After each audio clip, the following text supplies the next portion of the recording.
من الاخر النهارده انا هقول لك على 3 نصايح، من الاخر حاجات من غيرها ما تجيش المانيا. 3 نصايح لو ما تعرفهمش لازم تكون عارفهم او تعملهم قبل ما تيجي المانيا، ما لهمش علاقه بالحوش اللي انا بعمله ده. النصيحه رقم 1 هتبدا في اول يوم.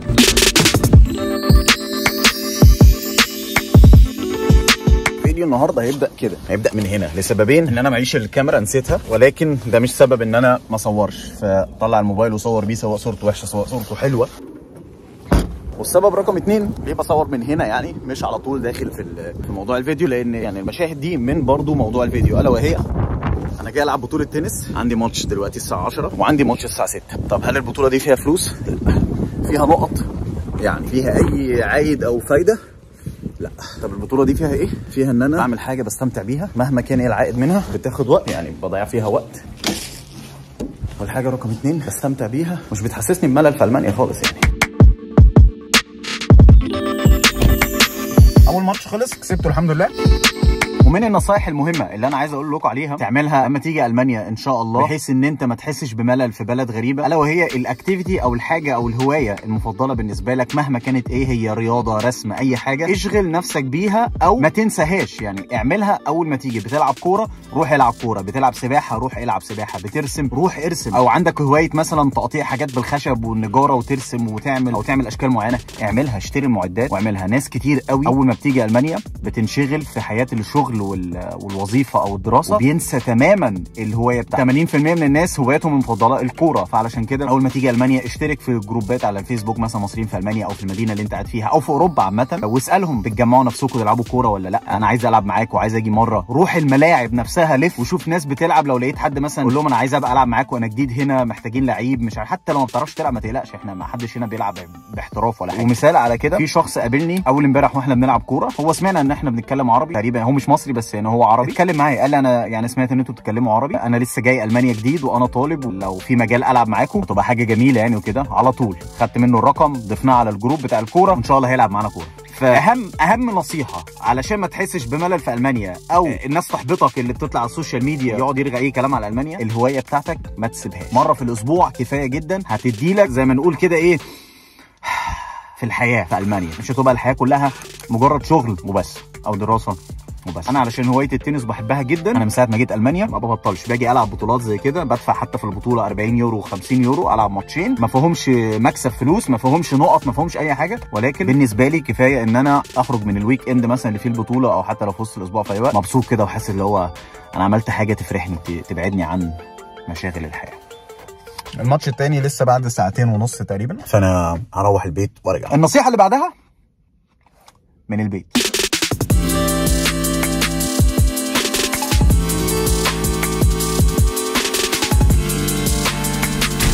انا لسه واصل البيت حالا ماشي. لو فاكر الفيديو اللي فات بخصوص الشعر، في نصايح جامده قوي. ده اللي بيحصل لما تلبس كاب وتعرق قوي، تعرق وشويه من المسكره تروح. ما علينا. من اهم النصايح اللي لازم بجد تكون على معرفه. ثواني يا كوكو، صدقني نصيحه هتوفر معاك فلوس كتير قوي قوي قوي قوي. ما تجيش المانيا وانت ما بتعرفش تطبخ بنفسك وتعمل اكل بنفسك، ما تعملهاش. اتعلم اي حاجه من والدتك او من مامتك، من خالتك، من اختك، من خطيبتك، من اي حد دلوقتي قبل ما تيجي. للاسف معظم الناس اللي بتبقى لسه جايه المانيا جديد بتطلع على السوشيال ميديا بعد شهر شهرين بعد 5-6 شهور في المانيا، يا شغل يا دراسه، ويطلع لو هو عايز يعمل بروباجندا وعايز يعني يعمل قلق علشان الناس تتفرج عليه ويعمل فيوز وبتاع، يبدا باول حاجه يخش في المانيا شمال. هقول لك على حاجات ما حدش هيقول لك عليها، هقول لك على اوحش حاجه في المانيا، الحاجات السيئه. المانيا ممله، بص الجو لونه رمادي، الجو ممل، مش عارف ايه، الاسعار غاليه، وفي نقط كتير. انا عايز امسك نقطه منهم ونتكلم في الحلو والوحش. بس هو عامه يعني المانيا هو انت مش جاي الجنه يعني اللي هو ايه بقى البلد المثاليه في كل حاجه، لا طبيعي جدا. انت لو بصيت على اعلى بلد في التعليم مثلا، ما اعرفش ايه هي، تقريبا السويد ولا بلجيكا او الدنمارك حاجه زي كده، بس في الاقتصاد مش هتلاقيهم زي المانيا. هتيجي تبص على المانيا احسن بلد في الصناعه وفي العربيات وفي الطب كويسين جدا، بس هتلاقيهم في حاجات تانية. يا تروح الامارات مثلا من احسن البلاد اللي ما فيهاش ضرايب وتقدر تعمل اي حاجه في العربيات زي ما انت عايزها. هنا في المانيا مش هتقدر تعمل اي حاجه في العربيه. يا كوكي Schon fast fertig. Ja, benutzt es und ich muss es von oben machen und sauber machen. Also lass es lieber. Aufschrauben. فالامارات من احسن البلاد اللي تقدر توفر فيها الضرايب وتقدر تعمل فيها مثلا اي حاجه في العربيات اللي انت عايزها. صح يا كوكو؟ صح. ماشي. Was ist das Thema? Was kann man hier in Deutschland machen, anderen Ländern und so? Viel. Viel. جنزبيل. اوكي. wenn das Wetter gut ist. بالظبط. ولكن العيوب اللي بشوفها من اي حد جه المانيا ما كملش شهرين 3 ولسه ما شالش مسؤوليه، لسه ما اتهنشي ولسه ما نزلش شغل وطلع عين اللي جابوه، يطلع بقى يخش في المانيا شمال ومش عارف ايه. فبين النقط اللي شفتها مش فيديو واحد بس، لا كذا فيديو، اسعار الاكل. فينزل هو السوبر ماركت يشتري حاجات من السوبر ماركت، اكل وشرب، ويقول لك شايف الاسعار غاليه، لو انت طالب شوف هيكلفك كام في الشهر ومش عارف. الحاجه الوحشه اللي انا شفتها في الفيديوهات دي، الناس اللي في المانيا بقول لكم عليهم، ان هم بينزلوا السوبر ماركت بيجيبوا حاجات مرفهه جدا. كسبيل المثال علشان هيفطر الصبح فيجيب عيش توست ويجيب مثلا علبه نوتيلا. هيتغدى مثلا يجيب كيس فراخ جاهزه شبه الفراخ كوكيز بتاعت مصر ديت اللي هي ستريبس والناجتس والحاجات دي، ب5 يورو ب6 يورو، يكفيه دوبك اكله واحده بس، اكله واحده بس. مع ان لو زود يورو مثلا ب7 يورو، كيلو صدور الفراخ ب7 يورو. ولو انت عندك علبه بقسماط او اي عيش قديم وشويه دقيق وبيض، الحاجات دي بتتكلف فلوس بس تبقى عندك منها من الاول، والزيت والكلام ده. ولنفترض مثلا زود عليهم يورو كمان زياده الحاجات دي كلها، فانت ممكن تعمل من كيلو الفراخ دوت مثلا تعمل منها مثلا 4-5 اكلات. وده اللي احنا بنعمله. تجيب معاهم كيسين مكرونه، بقيت عامل مثلا ناجتس وطبق مكرونه والصلصه، وتعمل الصوص بنفسك والحاجات دي بنفسك، فتوفر قد كده. للاسف 80% للاسف، يعني مش قصدي اغلط في حد ولا حاجه، بس 80% من الشباب اللي بتيجي هنا فعلا اخرهم ما يعرفوش يعملوا غير كوبايه شاي ويسلقوا المكرونه بس، غير كده ما بيعرفش يعمل اي حاجه. فعلشان كده من اهم النصايح اللي بقول لك عليها، اتعلم تطبخ بنفسك اكلات بسيطه جدا. انا اي حاجه يعني بعلق فيها ما بعرفش اعملها، بكلم والدتي فيديو مثلا، ايوه يا ماما انا عايز اعمل صينيه جلاش، مكرونه بشاميل، ماما انا عايز اعمل رز بشعريه، اي حاجه عايز اعملها بكلم والدتي مش متاحه دلوقتي اكلمها، مش عارف تكلم اي حد، خش على اليوتيوب طريقه عمل كذا، هتلاقي الشيف شربيني والشيف علاء والشيف احمد والشيف محمد والشيف حسن، ماما هتلاقي مليون طريقه. لما تيجي بقى تنزل السوبر ماركت تجيب الحاجات الفافي شويه، ولو مش هتعمل اكل في البيت تروح تعدي على مطعم تجيب الاكل هتكلفك على الاقل 12 يورو. طبعا هتلاقي نفسك داخل في اخر الشهر في 400 يورو اكل وشرب. عشان بدل مرغي كتير ولازم امشي حالا عشان الماتش التاني، اتعلم تطبخ بنفسك وتشيل مسؤوليه نفسك قبل ما تيجي. اوكي بينا على الماتش. كوكو انا ماشي ها. تشوس يا عسل.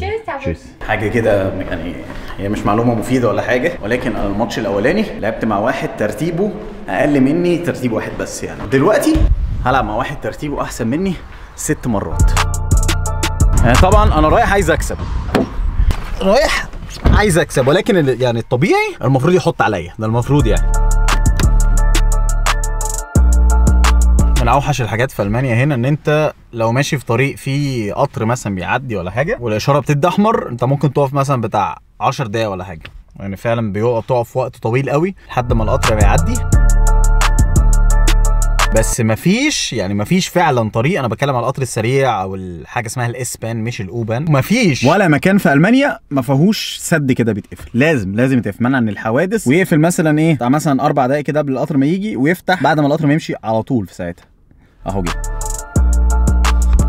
انا خلصت البطوله والواد حط عليا فعلا حط عليا. المهم نكمل فيديو من البيت. نيجي بقى لاخر نصيحه لازم تعرفها، او حاجه من الحاجات اللي لازم بقى تعملها قبل ما تيجي المانيا. لو ما معكش رخصه سواقه اعملها قبل ما تيجي. ما تفكرش ان انت تدخل المانيا وبعد مثلا 2 3 4 تقول ايه ده انا محتاجه فانا هرجع مصر اعملها. لا، ما دام دخلت المانيا واتختم لك واتعمل لك الاقامه ان انت دخلت المانيا، مش هينفع تعمل رخصه مصريه او انت جاي من ما اعرفش انت جاي من انهي بلد يعني، ولكن من اي بلد عربيه ما ينفعش تعمل رخصه بعد ما تكون دخلت المانيا، هتتحسب لا انت لسه عاملها جديد، فلازم تعمل رخصه في المانيا.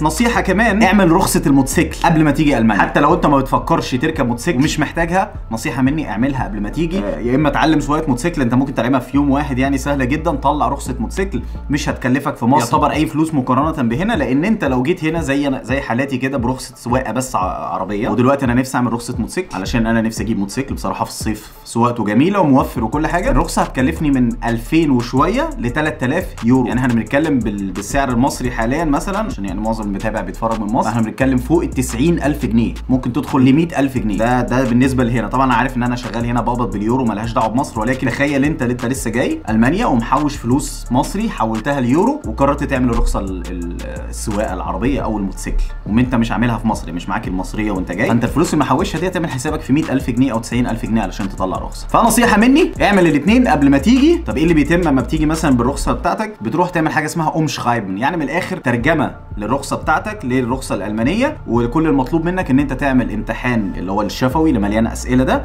وامتحان سواقه. طيب مطلوب منك مثلا عدد دروس سواقه تعملها او حاجه؟ مش مطلوب، يعني مش شرط. هو المدرسه بتعرض عليك تاخد حصه او 2 أو 3. النقطه دي هتخليك توفر، ومش كله عارفها للاسف. انا يا ريتني اعرف الكلام ده من الاول، كنت جيت برخصه موتوسيكل وعملت رخصه نقل ونص نقل وحنطور، اي حاجه كنت عملتها يعني. يلعب يا حواوشي.